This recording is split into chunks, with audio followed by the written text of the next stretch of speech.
ఊర్లో పరిచర్య చేస్తున్న దైవ సేవకులు శ్యాంపాలన్న మన మధ్యలోనికి రావటం ఎంతో ఆశీర్వాదకరం కనుక వారిని ప్రేమతో ఆహ్వానిస్తూ ఈ సమయాన్ని వరకు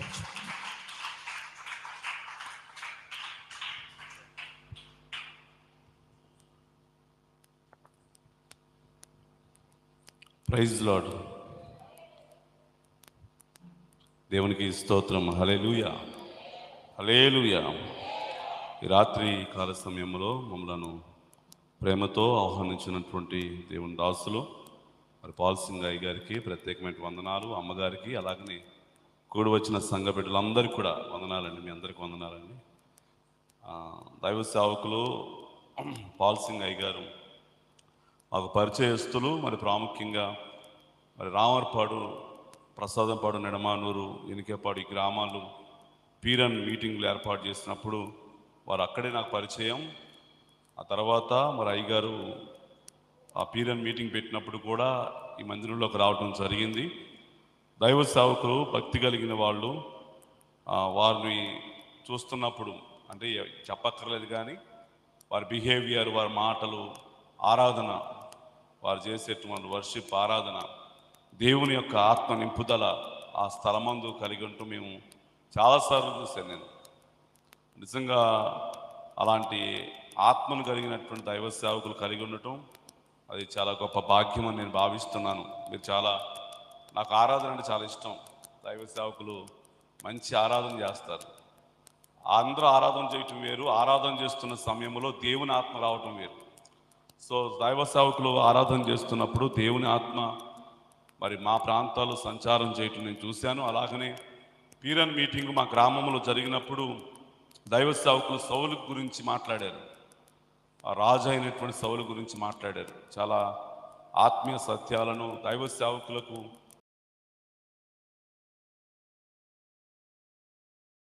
మాట్లాడడం మేము విన్నాం.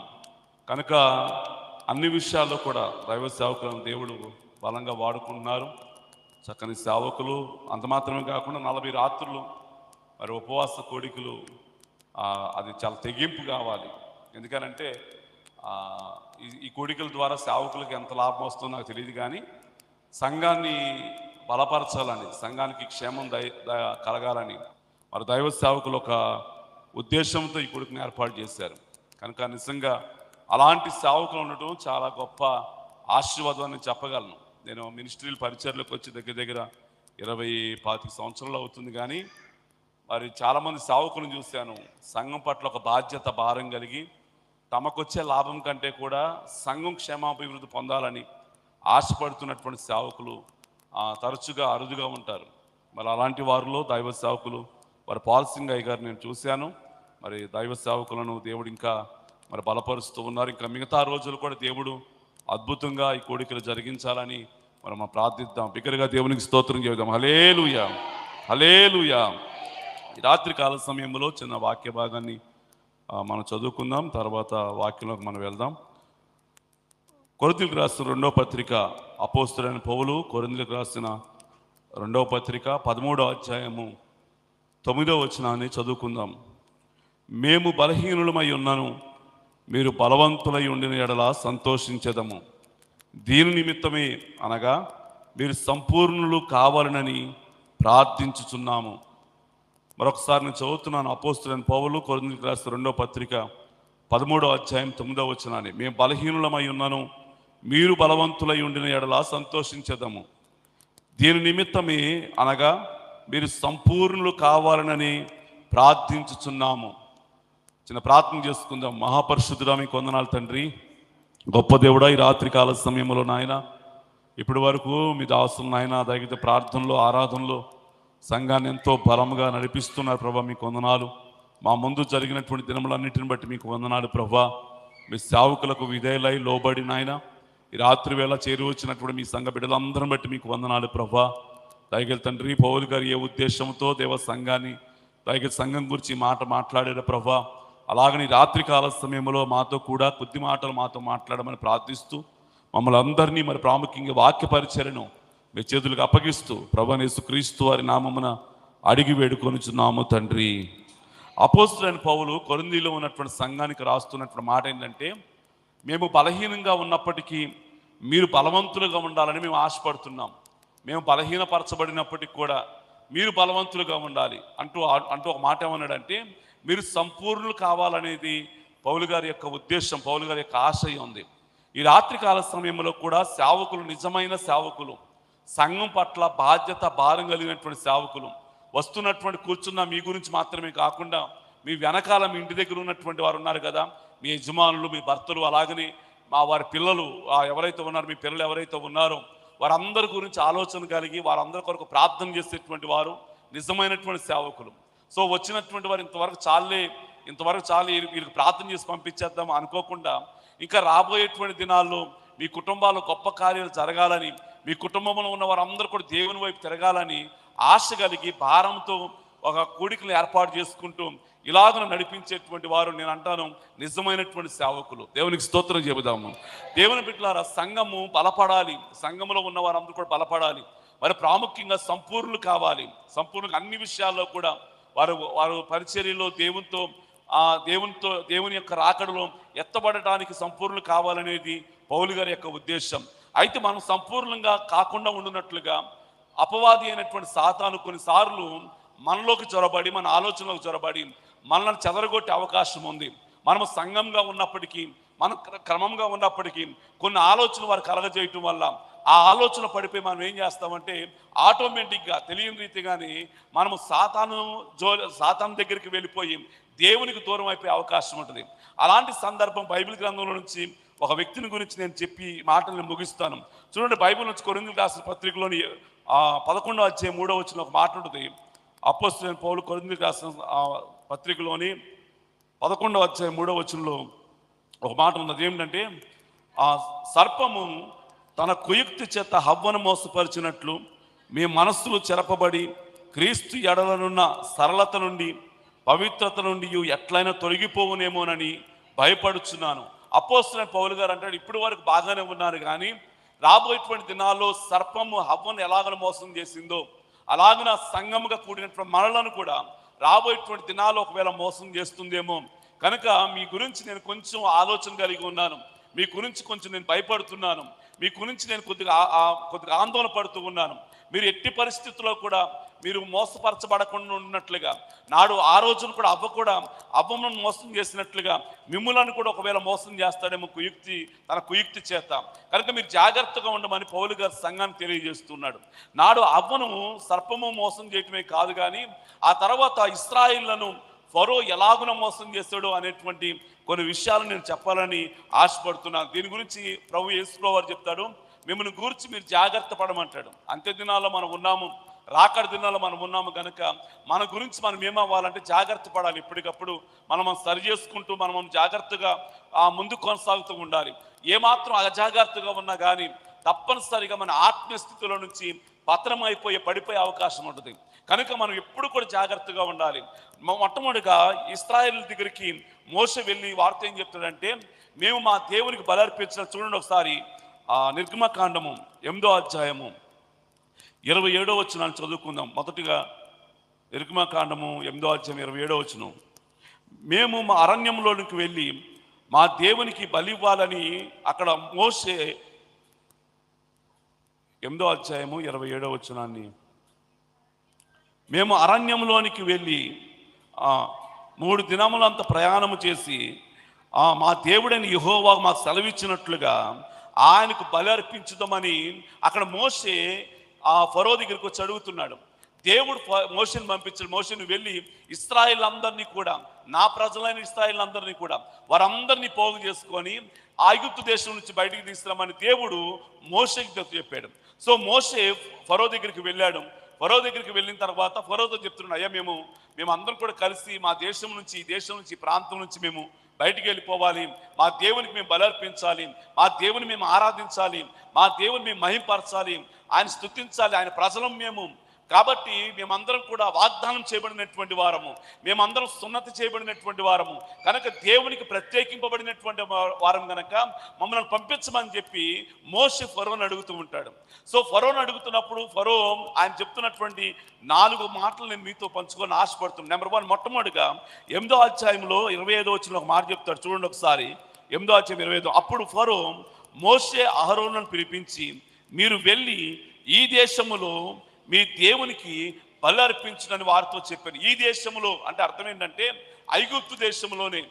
మోషే వాళ్ళు ఏమంటున్నారంటే, మేము 3 దినాలు ప్రయాణం చేయాలి, అది చాలా ప్రత్యేకమైనటువంటి బలి అర్పించాలి, మా దేవునికి ఈ దేశంలో ఉండడం కుదరదు, మేము దూరంగా వెళ్ళిపోయి ఈ దేశానికి దూరంగా వెళ్ళిపోయి మేము అక్కడ బలి అర్పించాలని అక్కడ మోషే వార్త చెప్తుంటే ఫరో అంటున్నాడు, ఒక ప్లాన్ చెప్తున్నాడు, ఒక ఆలోచన చెప్తున్నాడు. లేదు లేదు, మీరు ఈ దేశంలోనే ఉండండి, అంటే ఐగుప్తు దేశంలోనే ఉండండి, మీరు ఇక్కడే ఉండి మీ దేవునికి బలి అర్పించండి.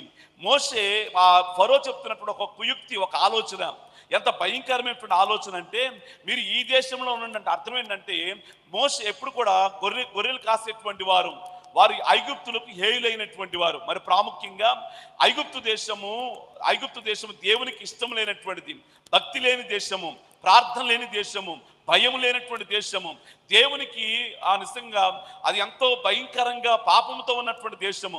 ఆ దేశంలోనే ఉండి అక్కడ ఆయన చెప్తున్నటువంటి ఆలోచన ఏంటంటే, మీరు ఈ దేశంలో ఉండండి కానీ మీ దేవునికి బలి అర్పించండి. ఎంత తెలివిగా మాట్లాడుతున్నాడు ఫరో. ఏమంటున్నాడంటే, మీరు బలి అర్పించండి, నేను కాదనట్లా, కానీ ఆ బలి ఎక్కడ అర్పించాలంటే ఇక్కడే ఉండండి, మీరు ఈ పాపంలోనే, ఈ భయంకరమైనటువంటి దేశంలోనే, ఇక్కడున్నటువంటి ఈ బంధకాల్లోనే ఉండి మీరు బలి అర్పించండి.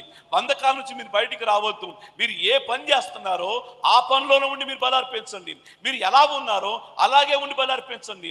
మీ చేతులు ఎలా ఉన్నా కానీ, మీ మనసు ఎలా ఉన్నా కానీ, మీ హృదయం ఎలా ఉన్నా కానీ, మీరు ఏమై ఉన్నప్పటికీ కూడా మీరు అలాగే ఉండి మీ దేవునికి బలి అర్పించండి. మీరు ఏం చేతులు కడుక్కోవద్దు, మీ హృదయాన్ని కడుక్కోవద్దు, మీ వస్త్రాలు మార్చుకోవద్దు, మీరు ప్రత్యేకంగా ఉండడానికి ప్రయత్నం చేయవద్దు.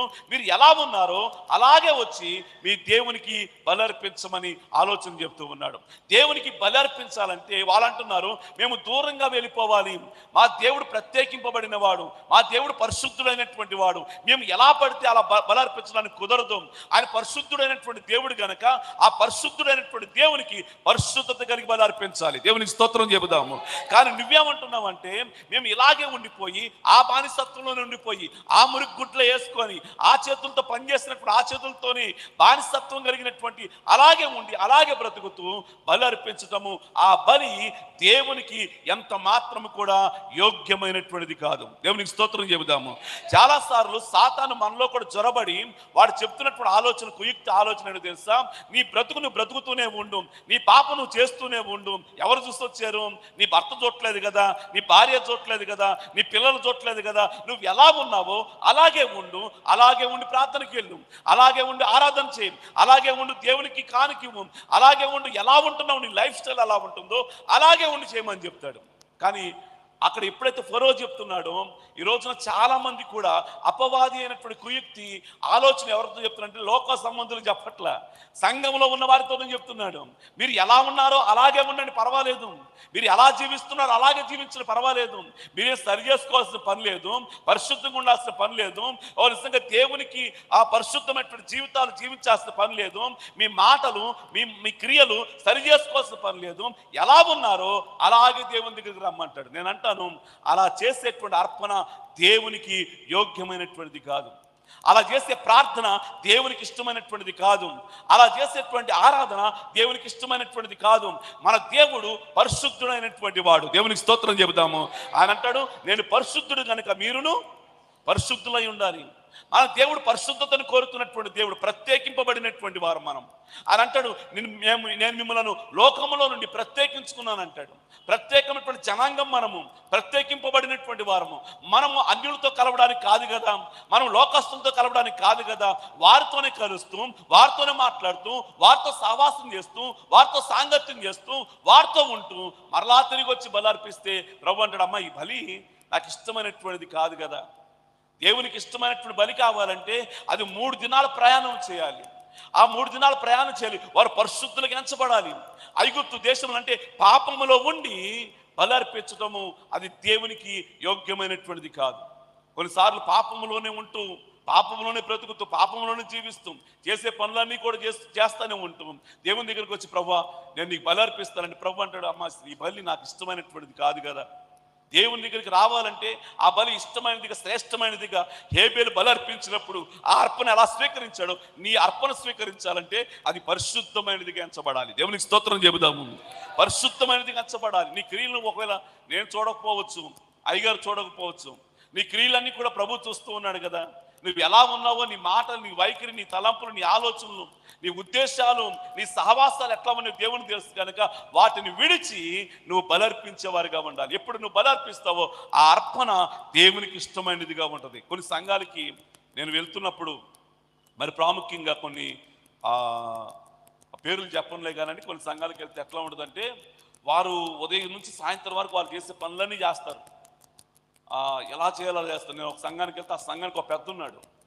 ఆ పెద్ద ఒక అధికారి, ఆయన లంచాలు తీసుకుంటాడు. ఆయన అప్పుడు వరకు అక్కడికి వెళ్తాడు, ఆ చేయాల్సిన పనులన్నీ చేస్తాడు. చేసిన తర్వాత అసలు ఇంకా చెప్పాలంటే భయంకరమైనటువంటి వ్యక్తిగా ఉంటాడు ఆయన. సో వేరొక స్త్రీతో కూడా ఆయనకి సాంగత్యం కలిగి ఉంటాడు. అలాగే అక్కడ చేసేయని చేస్తాడు. చేసిన తర్వాత మరలా సంఘానికి వచ్చేసి నార్మల్గా ఉంటాడు. పెద్దగా నాతో మాట్లాడతాడు, మామూలుగా మాట్లాడతాడు, వందనాలు చెప్తాడు. ఇలాగున ఆయన జీవిత కాలం అంతా కూడా అలాగనే చేస్తూ ఉన్నాడు. నేను అడిగాను, అయ్యా ఇట్లా ఉంటే ఎట్లాగానంటే, ఏమోనండి ఆయన గద్దిస్తేనే మందిరానికి రాడు, అలా మాట్లాడితే మందిరానికి రాడు ఆయన. నేను అంటాను, ఆయన వచ్చినా రాకపోయినా కానీ ఆ బలి, ఆ ఆరాధన, లేకపోతే ఆయన చేసేటువంటి ఆ జీవితము దేవునికి ఎంత మాత్రం కూడా యోగ్యమైనటువంటిది కాదు.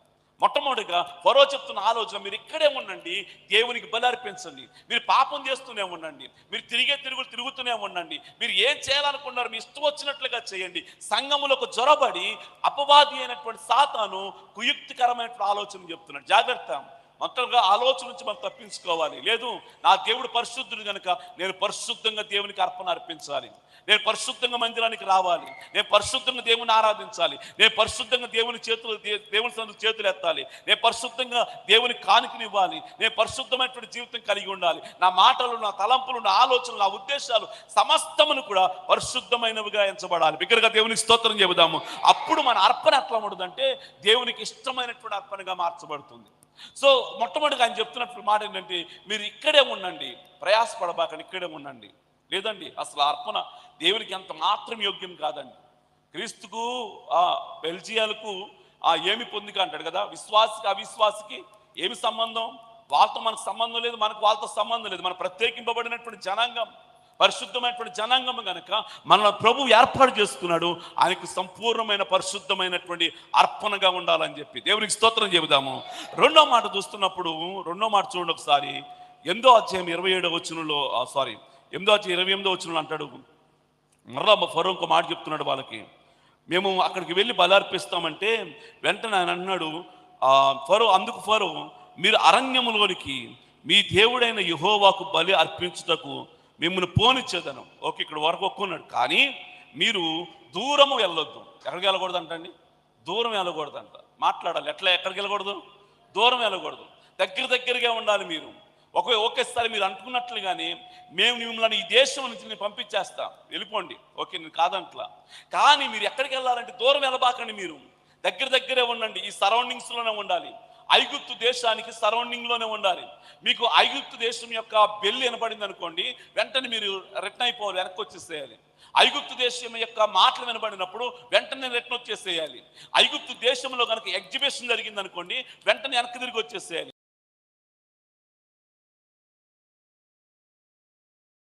ఐగుప్తు దేశంలో ఉన్నటువంటి ఆ మాటలు, లేకపోతే ఐగుప్తు దేశంలో ఉన్నటువంటి జరుగుతున్నటువంటి కార్యక్రమాలు మీకు వినబడినప్పుడు మీరేం చేస్తారు? తిరిగి రాలేరు. కనుక మీరేం చేస్తారంటే లోతుకు వెళ్ళబాకండి. ఒక మాట చెప్పాలంటే, మీరు లోతుకి వెళ్ళబాకండి, పైన ఉండండి, ఎక్కడెక్కడ సంచారం చేస్తూ ఉండండి. మీరు లోతుకు వెళ్తే మీరు తప్పనిసరిగా మీరు ఆ లోపలికి వెళ్ళిపోతారు. అర్థం ఏంటంటే మీ దేవుని దగ్గరికి వెళ్ళిపోతారు. కనుక మీరు లోతుకి వెళ్ళబాకండి, దూరం వెళ్ళబాకండి. ఐగుప్తు దేశాన్ని అంటుపెట్టుకొని ఉండండి. మీరు బలర్పించడానికి వెళ్ళండి, ఓకే, నేను కాదంట్లా. కానీ ఐగుప్తు దేశానికి అంటుపెట్టుకొని ఉండండి, దగ్గరగా ఉండండి. ఐగుప్తు దేశం మీలో నుండి వెళ్ళడానికి వీల్లేదు. ఐగుప్తు దేశం మీ మనసులోనే ఉండిపోవాలి. ఐగుప్తు దేశం మీ ఆలోచనలో ఉండాలి. ఐగుప్తు దేశం మీ తలంపులో ఉండాలి. మనిషి మాత్రమే మీరు బలర్పించడానికి వెళ్ళాలి, కానీ మీ మనస్సు, మీ ఆలోచన, మీ తలంపులు అన్ని ఐగుప్తు దేశం మీద ఉండాలి. అపవాది లేకపోతే ఫరో ఇస్తున్నటువంటి రెండో కుయుక్తి ఆలోచన ఏంటంటే, మీరు దూరం వెళ్ళబాకనంటే లోతైనటువంటి భక్తి జీవితంలోకి వెళ్ళొద్దని చెప్తున్నాడు. దేవునికి స్తోత్రం చెప్పండి. ఏ భక్తి జీవితం అండి? లోతైన భక్తి జీవితం. లోతుకి వెళ్ళబాకండి, ఏదో పై పైన వెళ్ళండి, ఏదో ఆ నామకార్థంగా వెళ్ళినట్లుగా, ఉండి ఉండనట్లుగా ఊరిని జస్ట్ అలా కనబడి వచ్చేసండి వెంటనే. కాబట్టి ఊరిని లోతుకి వెళ్ళారు అనుకోండి, మీరు దేవునికి ఇంకా దగ్గరికి వెళ్ళిపోతారు. మీరు సమీపానికి వెళ్ళిపోతే ఇంకా లోకం మీలో పనిచేయదు కదా. కనుక మీరు లోకంలోనే మీరు మీ క్రియలన్నీ లోకంలాగా ఉండాలి, కానీ మీరు బలి అర్పించడానికి వెళ్ళేవారుగా ఉండాలి. మీ ఆచారాలు మీయే, మీ వ్యవహారాలు మీయే, మీరు చేసే పనులను మీరు చేస్తూనే ఉండండి, కానీ దేవునికి బలి అర్పించండి. దూరం వెళ్ళొద్దన్న అర్థం ఏంటంటే, ఎట్టి పరిస్థితుల్లో కూడా ఐగుప్తు దేశము మీలో చనిపోవడానికి వీల్లేదు.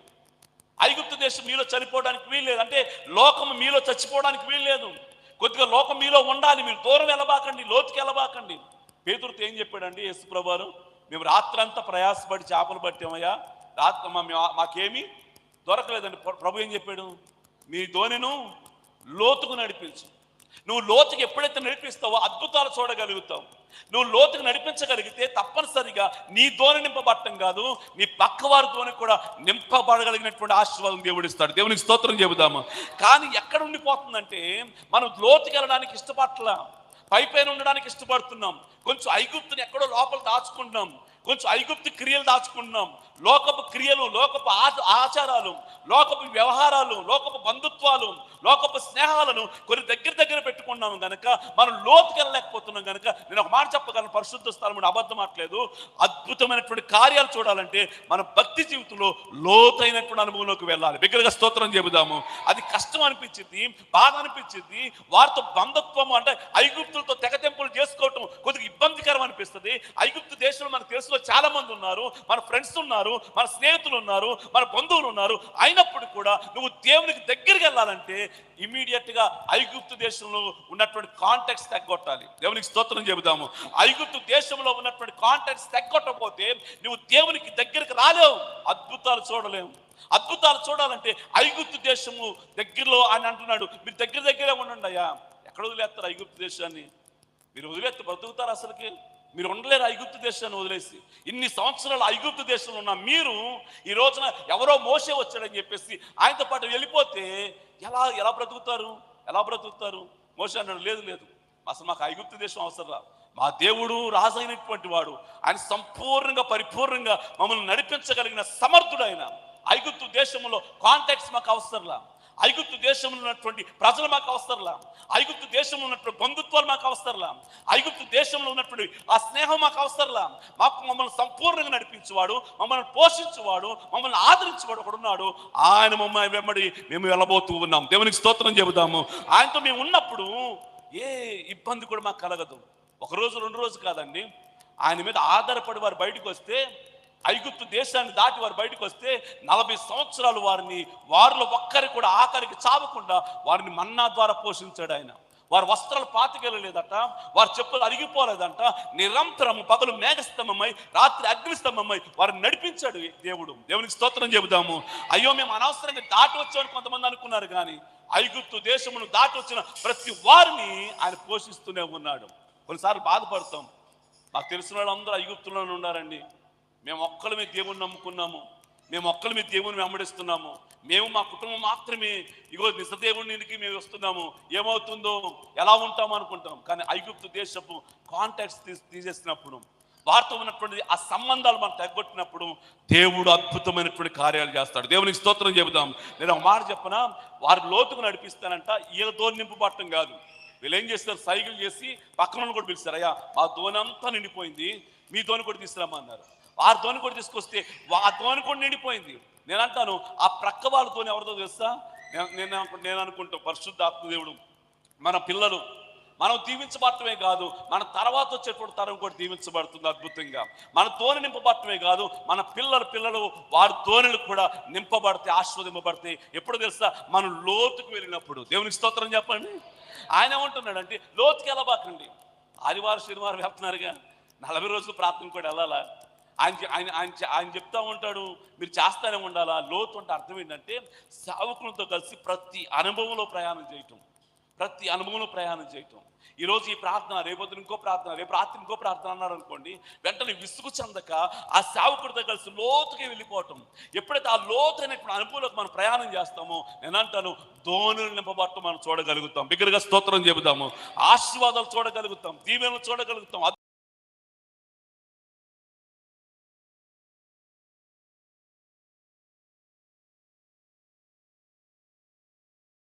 చూడలేము.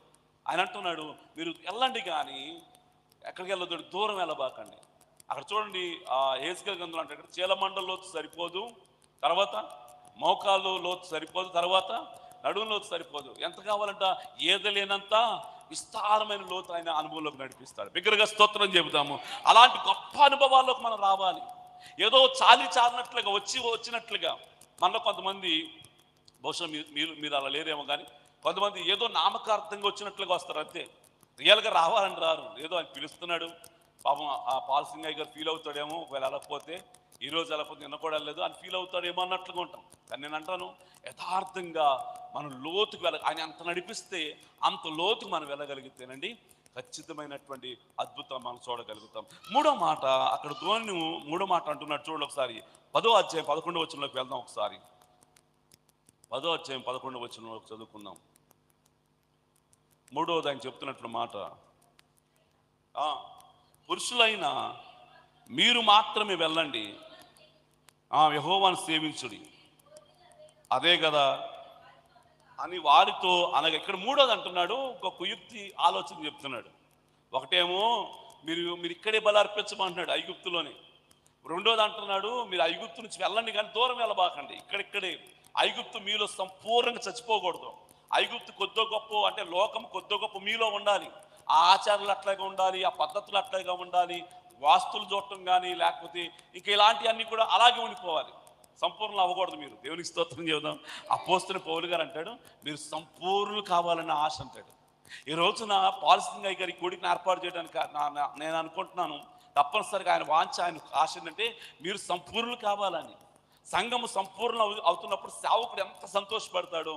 సంపూర్ణం అవ్వాలంటే మొట్టమొదటిగా ఐగుప్తు దేశంలో కాదు, ఐగుప్తు దేశం దాటి బయటికి రావాలి. నెంబర్ 2, ఐగుప్తు దేశంలో ఉన్నటువంటి సంబంధాలు కొద్దో గొప్ప కూడా ఉండడానికి వీల్లేదు. చాలా లోతుగా దేవునిలోకి వెళ్ళిపోవాలి. భక్తి జీవితంలో చాలా లోతైనటువంటి అనుభవంలోకి వెళ్ళిపోవాలి. ఇక మూడోది అంటున్నాడు, మూడో మాట అన్నాడు, సరే వెళ్తే వెళ్ళారు, దూరంగా వెళ్ళండి, 3 రోజులంతా ప్రయాణం చేయండి, ఓకే నేను కాదంటలా, కానీ మీలో పురుషులు మాత్రమే వెళ్ళండి. ఎవరు మాత్రమే? పురుషులు మాత్రమే. సగం మాత్రమే వెళ్ళండి, మిగతా సగం వెళ్ళబాకండి. పురుషులు మాత్రమే వెళ్ళండి. సాధారణంగా సంఘాల్లో చూడండి, పురుషులు కనపడతారు ఎక్కువ, స్త్రీలు కనపడతారా? స్త్రీలు కనపడతారు. సేమ్ ఇదే ప్లానింగ్, ఇదే ఆలోచన. ఈ రోజున అపవాది అయినటువంటి సాతాను కూడా ప్రతి సంఘంలో ఏం చెప్తున్నాడంటే పురుషుల గురించి కాదు, స్త్రీలతో మాట్లాడుతున్నాడు. మీరు వెళ్ళండి సరిపోద్ది కదా, మీ భర్తల గురించి మీకు ఎందుకు అంత బాధ, మీ పిల్లల గురించి ఎందుకు అంత బాధ, ఎందుకు మీరు అంత బాధపడుతున్నారు, మీ వరకు మీరు వెళ్ళిపోండి, మీ వరకు మీరు వెళ్ళి ప్రార్థన చేసుకుని రండి, మీ వరకు మీరు వెళ్ళి దేవుని సన్నిధిలో ఉండిరండి.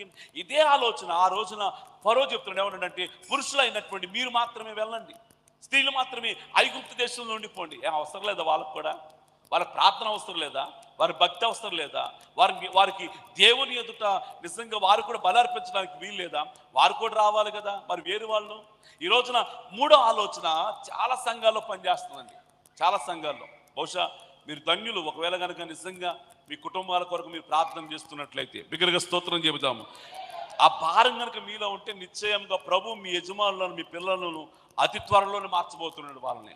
మీరు ఏ స్థలంలో నీ పిల్లలు వచ్చి నీ భర్త కూర్చోవాలని మీరు ఆశపడుతున్నారో, ఒకసారి ఈ మందిరంలో మీరు చూశారనుకోండి, చూసి నా పిల్లలు ఇక్కడ కూర్చోవాలి, నా భర్త ఇక్కడ కూర్చోవాలని మీరు అనుకున్నారు అనుకోండి, నిశ్చయముగా మీ ఆశ, మీ వాంఛ ప్రభు తీర్చడానికి సిద్ధంగా ఉన్నాడు. దేవునికి స్తోత్రం చెబుతాము. నిజంగా మనం చాలాసార్లు విశ్వాసంతో చూడాలి.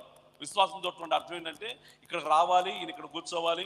ఒక ఆవిడని అలా చెప్తే ఆమె ఎంత విశ్వాసం ఇచ్చిందంటే ఆయన రావటమే కాదు, ఆయన పాడబాడాలని ఆశపడిందంట. ఏమవ్వాలని? పాడబాడాలి. మొత్తమే కాదు, ఆయన వచ్చి లోపలికి వచ్చి పాడబాడాలంటే సరే మొత్తం మీద ఆయన వస్తున్నాడు, ఇంకా ఆమె వాచ్ తీరలా. ఆమె చాలా సంవత్సరాలు అయిపోయింది, ఆయన బాగా త్రాగి తిరిగేవాడు. ఆయన అలాగున ఉంటున్నటువంటి ఆయన జీవితంలో ఆమె ప్రార్థన చేస్తూ ఉంది. ప్రార్థన చేస్తుండగా మా గ్రామంలోని ఒక రౌడీ షీటర్గా తిరిగేవాడు. ఆయన చాలా భయంకరమైన వ్యక్తిగా ఉండేవాడు. అయితే ఆ ప్రార్థన ద్వారా మొత్తం మీద దేవుడు ఆమె ప్రార్థన విన్నాడు. ప్రార్థన విని మెల్లగా దేవుడు ఆయన్ను మందిరానికి నడిపించడం ప్రారంభించాడు. ఆయన మందిరానికి వస్తున్నాడు, పాటలు మందిరానికి వస్తున్నాడు, కూర్చున్నాడు, వెళ్ళిపోతున్నాడు. అయితే ఆమెకి ఇంకా బాధగానే ఉంది. బాధకుంటే అడిగాము, అయ్యా ఎందుకమ్మా ఇంకా ఇంత సంతోషకరమైనటువంటి పని జరుగుతుంటే నీ యజమానుడు అసలు ఎవరి మాట ఎన్నోడు వచ్చి ప్రార్థనలో కూర్చుంటుంటే నీకెందుకు సంతోషం కలదంటే ఇంకా సంతోషం కలలేదయ్యా, ఎందుకంటే ఆయన నేను వచ్చి పాడాలని ఆశపడుతున్నాను. దేవునికి స్తోత్రం చెప్తాము. అలా చెప్పింది సంఘం కూడా మేము ప్రార్థన చేస్తున్నాం. ఆయనకి చెప్పాలి, ఆయన ఫోర్స్ చేయాలి. ఎందుకంటే ఫోర్స్ చేస్తే ఎవరింటారు మాటలు, ఎవరైనా. సో ప్రార్థన మాత్రం చేస్తూ ఉండే కానీ ఏం జరిగిందో తెలియదు. కానీ ఒక రోజున ఉదయకాల సమయం నుండి మందిరానికి వచ్చారు. మందిరానికి వచ్చిన తర్వాత నేను ఒక పాట పాడాను అంతే. ఆ నెక్స్ట్ పాట వెంటనే పాటకు ఎవరు లేరు. అయ్యా మీరు పాడతారంటే పాడతానని స్టార్ట్ చేశాడు. ఆ రోజు నుంచి ప్రారంభించాడు, ఈ రోజు కూడా ఆపల పాడతానే ఉన్నాడు. దేవునికి స్తోత్రం చెబుతాం. అద్భుతమైన కార్యాలు జరుగుతాయి. ఎప్పుడో తెలుసా, ఆయన 3వది అంటున్నాడు, పురుషులు మాత్రమే వెళ్ళండి, స్త్రీలు వెళ్ళబాకండి, స్త్రీలు ఇక్కడే ఐగుప్తు దేశంలో ఉండండి. ఇదే ప్లానింగ్, ఇదే ఆలోచన మన కుటుంబాల్లో నెరవేరుతూ ఉంది. యజమానులు రానిట్లా, యజమానుల భర్తలు రానిట్లా, ఓన్లీ భార్యలు మాత్రం మీరు మాత్రమే ప్రార్థనకి వెళ్ళండి, మీరు మాత్రమే ప్రార్థన చేసుకోండి, మీరు మాత్రమే, అది ఉపవాస ప్రార్థన అయినా 40 దినాల ప్రార్థన అయినా లేకపోతే మరొక ప్రార్థన అయినా ఆరాధన ఏదైనప్పటికీ కూడా మీరు మాత్రమే వెళ్ళండి. ఖచ్చితంగా ఆ ఆలోచన మన కుటుంబాల్లో నెరవేరుతూ ఉంది. నేను అంటాను, మనము మన బిడ్డల కోసము, మన యజమానుల కోసం, భర్తల కోసము ప్రార్థించే వారంగా ఉండాలి. బిగ్గరగా స్తోత్రం చెబుతాము. ప్రభువు మార్చగలిగినటువంటి వాడు, ప్రభు సమర్థుడైనటువంటి వాడు. ఆయన సౌలును సహితము పౌలుగా మార్చినటువంటి వాడు. ఎంత దుర్మార్గులైనా, దుష్టులైనా, ఏమైనా నిజంగా దేవునికి వ్యతిరేకమైన పనులు చేస్తున్నటువంటి వారైనా, వారు ఎంత భయంకరమైనటువంటి వ్యక్తులైనా కానీ ఈ రోజున యూట్యూబ్ ఓపెన్ చేస్తే అనేకమైనటువంటి సాక్ష్యాలు చెప్తున్నారు కదా. నేను ఒకప్పుడు రౌడీ స్టేటర్గా బ్రతికాను, ఒకప్పుడు గంజాయి తాగాను, ఒకప్పుడు రౌడీగా ఉన్నాను, ఒకప్పుడు ఇలా ఉన్నాను, కానీ ఈ రోజున ప్రభు నన్ను పట్టుకున్నాడు అని చెప్పి అనేక వందలాది మంది సాక్ష్యాలు ఇస్తున్నారు. దేవుని బిడ్డలారా, దేవునికి స్తోత్రం చెబుదాము. నిశ్చయం గట్టి కృప నీ కుటుంబాల మీద ఉండాలని నేను ఆశపడుతూ ఉన్నాను. వారు మాత్రమే కాదు, సంపూర్ణులు రావాలంటే మీ ఇంట్లో వాళ్ళందరూ ప్రార్థనకు రావాలి. మీ ఇంట్లో వాళ్ళందరూ ప్రార్థనకు రావాలి. అందరూ ప్రార్థనలో వచ్చి అందరూ ప్రార్థనలో కూర్చోవాలి. ఒక రోజునంట యాకోబు కుమారులు, బైబిల్ గ్రంథంలో యాకోబు కుమారులు ఉన్నారు. 37వ అధ్యాయంలో ఉంటుంది ఆదికాండం, మీరు ఇంటికి చదవండి.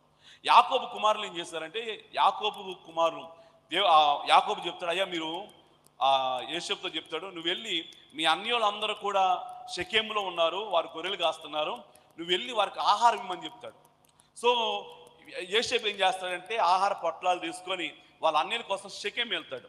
షెకెం వెళ్తే అక్కడ వాళ్ళ అన్యులు కనపడరు, ఎవరు కనపడరు. కనపడిపోయేసరికి వెంటనే పక్కన ఎవరు కనపడితే వాళ్ళని అడుగుతాడు, అయ్యా మా అన్యులు ఉండాలి, 10 మంది అన్యులు ఉండాలి, ఏరియా అక్కడ కనపడలేదంటే అయ్యా వాళ్ళు ఎక్కడి నుంచి దోతాన్ అనేటువంటి ప్రాంతానికి వెళ్ళటం చూసాము అని చెప్తారు. సో వెంటనే ఏం చేస్తాడు, యోసేపు దోతాన్ ప్రాంతానికి వెళ్తాడు. ఇక్కడ జాగ్రత్తలు వినండి. యాకోబు యొక్క కుమారులు ఎంత దుర్మార్గులు అంటే, యాకోబును యోసేపు దూరం నుండి చూసి వెంటనే యోసేపు గురించి చెప్తారు, ఇదిగో కళ్ళగానే వాడు వస్తున్నాడు కనుక వాడిని ఇక్కడే చంపేసి ఇక్కడే పాతి పెట్టేద్దాం, ఇక్కడ చంపేద్దాం, వాడిని చంపాలన్నటువంటి ఆలోచన ఎవరి కుమారులకు వచ్చిందంటే యాకోబు కుమారులకు వచ్చింది. మాట్లాడండి, ఎవరి కుమారులు? యాకోబు ఎవరు? అసలుకి ఒక భక్తిపరుడు, ప్రార్థన చేసుకునేవాడు, దేవునితో పోరాడినటువంటి అనుభవం కలిగినటువంటి వాడు, దేవుని ఎదుట నిలబడినటువంటి వాడు, దేవుని కోసము ఎన్నో గొప్ప కార్యాలు చేసినటువంటి వాడు, ముఖాముఖిగా దేవుని యొక్క దూతలను చూసినటువంటి వాడు, గొప్ప దర్శనం కలిగినటువంటి వాడు, ఆస్వాదింపబడినటువంటి వాని పిల్లలు ఎంత దుర్మార్గులు అయ్యారంటే ఎదుటి వాడిని చూసి చంపాలనేటువంటి ఆలోచన వచ్చింది వాళ్ళకి. నేను అంటాను, మన భక్తి పరులు అయితే మన పిల్లలు నిజముగా భక్తి పరులుగా మార్చబడాలి. దేవునికి స్తోత్రం చెబుదాము. వారు అటువంటి కుయుక్తికరమైన ఆలోచనలు రాకూడదు, అటువంటి మోసకరమైన ఆలోచనలు రాకూడదు, అటువంటి భయంకరమైన ఆలోచనలు రాకూడదు. అలా రాకూడదు అంటే నేను ఒక మాట చెప్తానా, దేవుని యొక్క మందిరంలో వారి కొరకు నిరంతరము ప్రార్థించే వారంగా ఉండాలి. దేవుని బిడ్డలారా, దేవునికి స్తోత్రం చెబుదాము. వాళ్ళు అంటారు యాకోబు కుమారులే అట్లాంటి ఆలోచనలు. వాళ్ళ పేరు సంగతి పక్కన పెడతాం, వాళ్ళు ఎవరి కుమారులు అని అంటే యాకోబు కుమారులే వస్తుంది. ఒకవేళ ఏదైనా కార్యం జరిగిందంటే నీ బిడ్డల జీవితంలో అది నీ బిడ్డలే అనేటువంటి మాట వస్తుంది. నువ్వు ఇంత భక్తిగా ఉన్నావు, ఇంత ప్రార్థన చేస్తున్నావు, ఇంత యథార్థంగా ఉంటున్నావు, దేవునికి ఇంత దగ్గరగా ఉంటున్నావు, మరి నీ పిల్లలు అలా ఉండటం ఏంటి? వారి కొరకు నిరంతరము ప్రార్థించేటువంటి తల్లిగా నువ్వు ఉండాలి. 26వ అధ్యాయంలో, ఆదికాండం 26వ అధ్యాయంలో దేవుడు అంటాడు, ఇస్సాకు దీవించబడిన తర్వాత ఒక మాట చెప్తాడు. ఏమంటాడంటే, ఇస్సాకు నీ తండ్రి అయిన అబ్రహామును బట్టి, నీ తండ్రి అయినా మాట్లాడాలి, నీ తండ్రి అయినా అబ్రహామును బట్టి నేను నిన్ను దీవిస్తున్నాను అంటాడు. ఈ దీవెన, ఈ ఆశీర్వాదము ఒక్క విత్తనం వేస్తే నూరంతర ఫలం వచ్చిందంటే అర్థమేంటి తెలుసా? నీ తండ్రి ప్రార్థన అది. ఒకవేళ కనుక క్రమక్రమంగా అభివృద్ధి పొందుతున్నట్టు అర్థమేంటి తెలుసా? అది నీ తండ్రి ప్రార్థనే. ఎక్కడ గొయ్యి తీసినా కానీ అక్కడ జల్లలు కలిగినట్టు నీళ్ళు వస్తుంటే అర్థమేంటి తెలుసా? అది నీ తండ్రి ప్రార్థనే. ఒకవేళ ఇస్సాకు ఒకళ్ళు అనుకుంటున్నాడేమో, ఇదంతా నాదనుకో, ఈ క్రెడిట్ అంతా నాదనుకుంటున్నాడేమో. వెంటనే దేవుడు నీది కాదు, నీ వెనకాల నీ తల్లి, నీ తండ్రి నా మాట విన్నాడు. అదే అధ్యాయం 5వ వచనం అంటాడు, అతను నా మాట విని నా ఆజ్ఞలను గైకున్నాడు గనక అతనిని బట్టి నేను నిన్ను దీవిస్తున్నాను అంటాడు. దేవునికి స్తోత్రం చెబుదాం. నిశ్చయముగా మనము మన పిల్లలకు ఎలా ఉండాలి తెలుసండి? ఆశీర్వాదకరంగా ఉండాలి. మన పిల్లలతో దేవుడు చెప్పాలి, నేను మీ తల్లిదండ్రుల ప్రార్థన, నీ తల్లి ప్రార్థన వల్ల నేను దీవించాను. నీకు ఉద్యోగం వచ్చిందా? అది నీ తల్లి ప్రార్థనే. నీకు వ్యాపారం బాగా చదువుతున్నావు, నీ తల్లి ప్రార్థనే. నువ్వు చదువు బాగా చదువుతున్నావు, అది నీ తల్లి ప్రార్థనే. దేవుడు మన పిల్లలతో అలా చెప్పగలగాలి. అలా చెప్పగలగాలంటే వారి కొరకు నిరంతరం మనం ప్రార్థన చేయగలగాలి. దేవునికి స్తోత్రం చెబుదాము. వారు దేవుని మందిరానికి నడిపించేవారుగా ఉండాలి. ఇక్కడ 3వ ఆలోచన చెప్తున్నాడు కదా, కుయుక్త ఆలోచన ఏంటంటే పురుషులు మాత్రమే వెళ్ళండి, స్త్రీలు వెళ్ళబాకండి. వెడగొట్టాడు ఆ రోజున. ఈ రోజు కూడా అదే ఆలోచన అనేక సంఘాలు, మా సంఘాలను కూడా నెరవేరుతుంది. పురుషులు రారు, స్త్రీలే వస్తారు. కొంతమంది స్త్రీలు కొంచెం తెలివి కలిగిన వాళ్ళు ఏమంటారంటే, నేను వెళ్తున్నానులే, నువ్వు ఉండు, నువ్వు పనికి వెళ్ళాలిగా. ప్రార్థనకు రావాల్సిన వాళ్ళని ఇలా చెప్తారు, ఏమని? ప్రార్థనకు రావద్దులే, మేము వెళ్తాంలే, కానీ నువ్వు పని ఆ పనిలో పని చేసుకో, నేను మాత్రం ప్రార్థనకి వెళ్తాను. మనం అందరం కలిసి ఎత్తబడే రోజున ఆయన ఒక్కడే విడవబడితే ఎంత బాధ ఉంటుందండి మనకి. సో అందరము ఆ రోజున యేసుప్రభువు వారు ప్రత్యక్షమైనటువంటి ఆ రోజున మనందరం కూడా సమూహంగా ఎత్తబడే గుంపులో మనం ఉండాలి. బిగ్గరగా స్తోత్రం చెబుదాము. కనుక 3వ మాట ఏమంటున్నాడంటే, 4వది నేను చెప్పి ముగిస్తాను.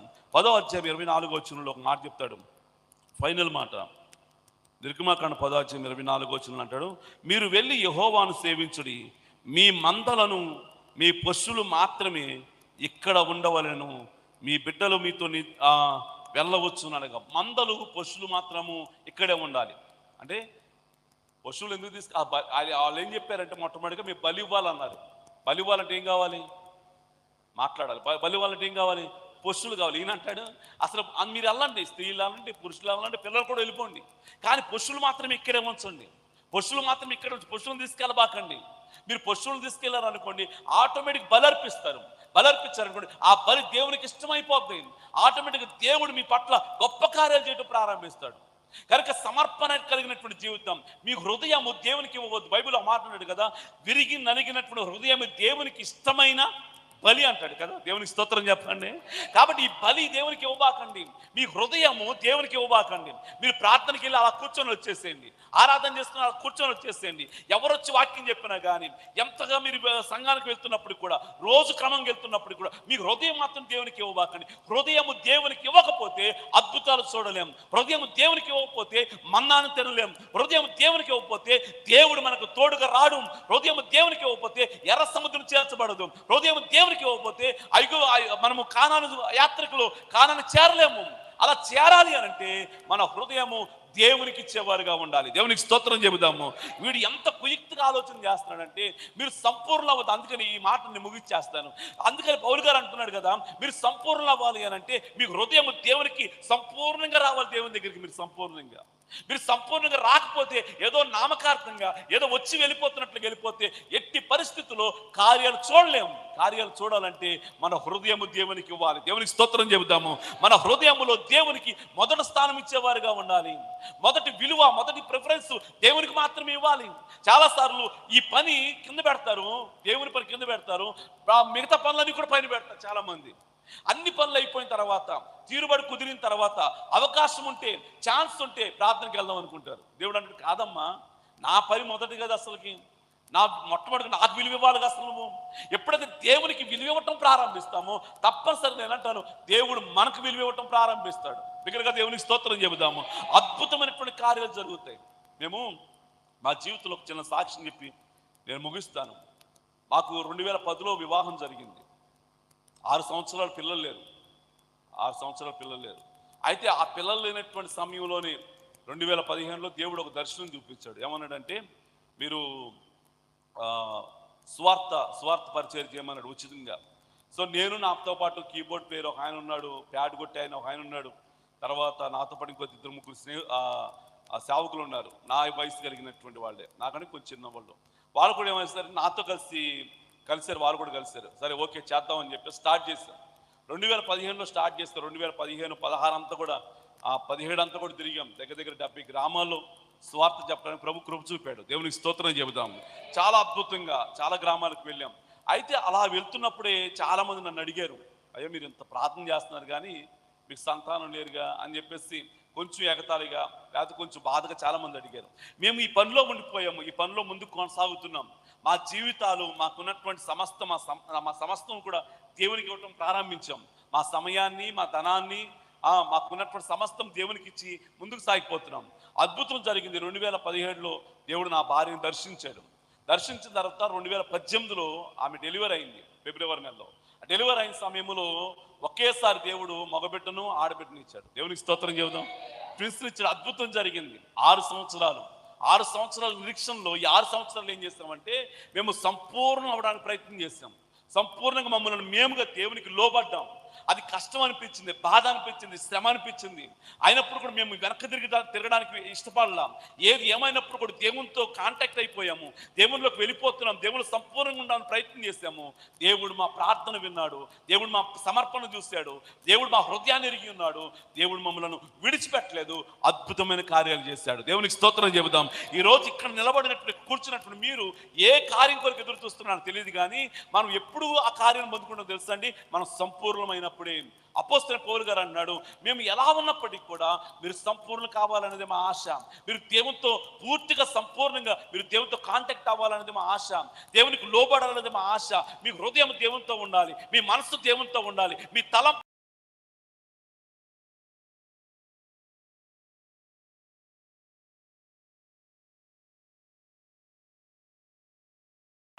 అంటే ఇక మీదట అపవాది ఆలోచనలు, అపవాది తలంపులు, అపవాది ఉద్దేశాలు మనలో పనిచేయవు. ఇంకా దేవుడు మనల్ని నడిపించడం ప్రారంభిస్తాడు. ఎప్పుడు వరకు నడిపిస్తాడంటే మరలా తిరిగి ఆయన రాకడ సమీపించే వరకు, ఆయన రాకడ ఎత్తబడే వరకు, ఆయనతో ఉండే వరకు కూడా ప్రభువు మనల్ని నడిపించడం ప్రారంభిస్తాడు. బిగ్గరగా స్తోత్రం చెబుతాము. నాడు ఇశ్రాయేలు నడిపించినటువంటి దేవుడే ఈరోజు మనల్ని నడిపించడానికి కూడా ఇష్టపడుతూ ఉన్నాడు. ఒకవేళ ఫరో లాంటి వారు మన జీవితాల్లో ఉన్నారేమో, ఆటంకంగా నిలబడుతున్నారేమో, అడ్డుగా నిలబడుతున్నారేమో, నిజంగా ముందుకు కదలనీయట్లేదేమో, చాలా ఇబ్బందికరంగా ఉన్నారేమో, యేసు నామమున నేను చెప్పగలను, అటువంటి ఫరోలందరూ కూడా కోల్చబడబోతూ ఉన్నారు. బిగ్గరగా స్తోత్రం చెబుదాము. ఎప్పుడో తెలుసా, మనం సంపూర్ణమైనటువంటి జీవితము, సంపూర్ణమైన భక్తి మనం కలిగి ఉన్నప్పుడు అద్భుతమైన కార్యాలు చూస్తాం. ఫరో లాంటి వారు కూలిపోవడం చూస్తాం. మనం ముందుకు కొనసాగుతాము. అద్భుతంగా దేవుడు మనం నడిపించడం ప్రారంభిస్తాడు. ఈ రాత్రి కాల సమయంలో నేను ఫైనల్గా ఒక మాట చెప్పాలనుకున్నాను. మనము ఏమవ్వాలని ఆశపడుతున్నాము? సంపూర్ణాలు. చెప్పండి ఒకసారి. సంపూర్ణంగా ఏదో వచ్చి వెళ్ళిపోయినట్లు కాదండి. దేవునితో సంపూర్ణమైనటువంటి భక్తి కలిగిన వారంగా, లోతైనటువంటి భక్తి కలిగినటువంటి వారంగా, ప్రార్థించేవారుగా, ఆరాధించేవారుగా, మహింపరిచేటువంటి వారుగా, యథార్థమైనటువంటి భక్తి కలిగిన వారుగా ఉందాం.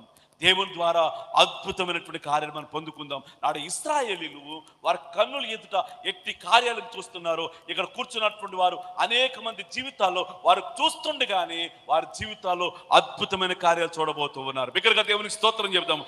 అట్టి కృప దేవుడు మనకు అనుగ్రహించునుగాక, దేవుడి మాటలు దీవించునుగాక. ఆమెను ప్రార్థన చేసుకుందాం. దయచేసి ప్రార్థన చేసుకుందాం. ఈ రాత్రి నా ప్రశ్న మరొకసారి, మీరు సంపూర్ణంగా దేవునికి లోబడుతున్నారా? ఫరో అంటున్నాడు, మీరు ఇక్కడే ఉండండి, పాపంలోనే ఉండండి, లోకంలోనే ఉండండి, మరలా దేవునికి బలి అర్పించాలి. అది వేషధారణ భక్తిగా ఎంచబడుతుంది కదా, అది దేవునికి ఇష్టం లేనటువంటిది. రెండవది అంటున్నాడు, మీరు దూరంగా వెళ్ళబాకండి, అంటే లోతుకి వెళ్ళబాకండి. ఏదో పైపైన భక్తి చేయండి, పైపైన ఆరాధన చేయండి, పైపైన దేవుని మహింపరచండి, అలా వెళ్ళి అలా వచ్చేసేయండి. లోతుకి వెళ్ళొద్దు అంటున్నాడు. ఇంకా లోతు అయినటువంటి భక్తి నీ దగ్గర లేదా? ఇంకా ఐగుప్తు దేశంతో నీకు కాంటాక్ట్స్ ఉన్నాయా? లోకంతో ఇంకా సంబంధాలు ఉన్నాయా? లోకపు వ్యక్తులతో నీకు సంబంధం ఉందా? వారితో బంధుత్వం కలిగి ఉంటున్నావా? వారితో సహవాసం చేస్తున్నావు? ఈ రాత్రి చిన్న ప్రార్థన చేద్దాం. ప్రభువా, నేను లోతైన అనుభవంలోకి రావడానికి ఇష్టపడుతున్నానయ్యా. నా తోని నింపబడినట్లుగా, నేను ఆస్వాదింపబడినట్లుగా, నేను లోతైనటువంటి భక్తి జీవితం కలిగి ఉండడానికి ఇష్టపడుతున్నానయ్యా. మూడో మాట అంటున్నాడు కదా, ఏరి పురుషులేరి. ఈ రాత్రి కాల సమయం నా ప్రశ్న, మీరు మాత్రమే వస్తున్నారు. ఎన్ని సంవత్సరాల నుంచి మీరు వస్తున్నారు నాకు తెలియదు, కానీ మీ ఇంటి వారందరూ కూడా రావాలి కదా ప్రార్థనకి. నీ బిడ్డల మందిరానికి రావాలి, నీ భర్త మందిరానికి రావాలి. వారి కొరకు నువ్వు ప్రార్థన చేయాలి.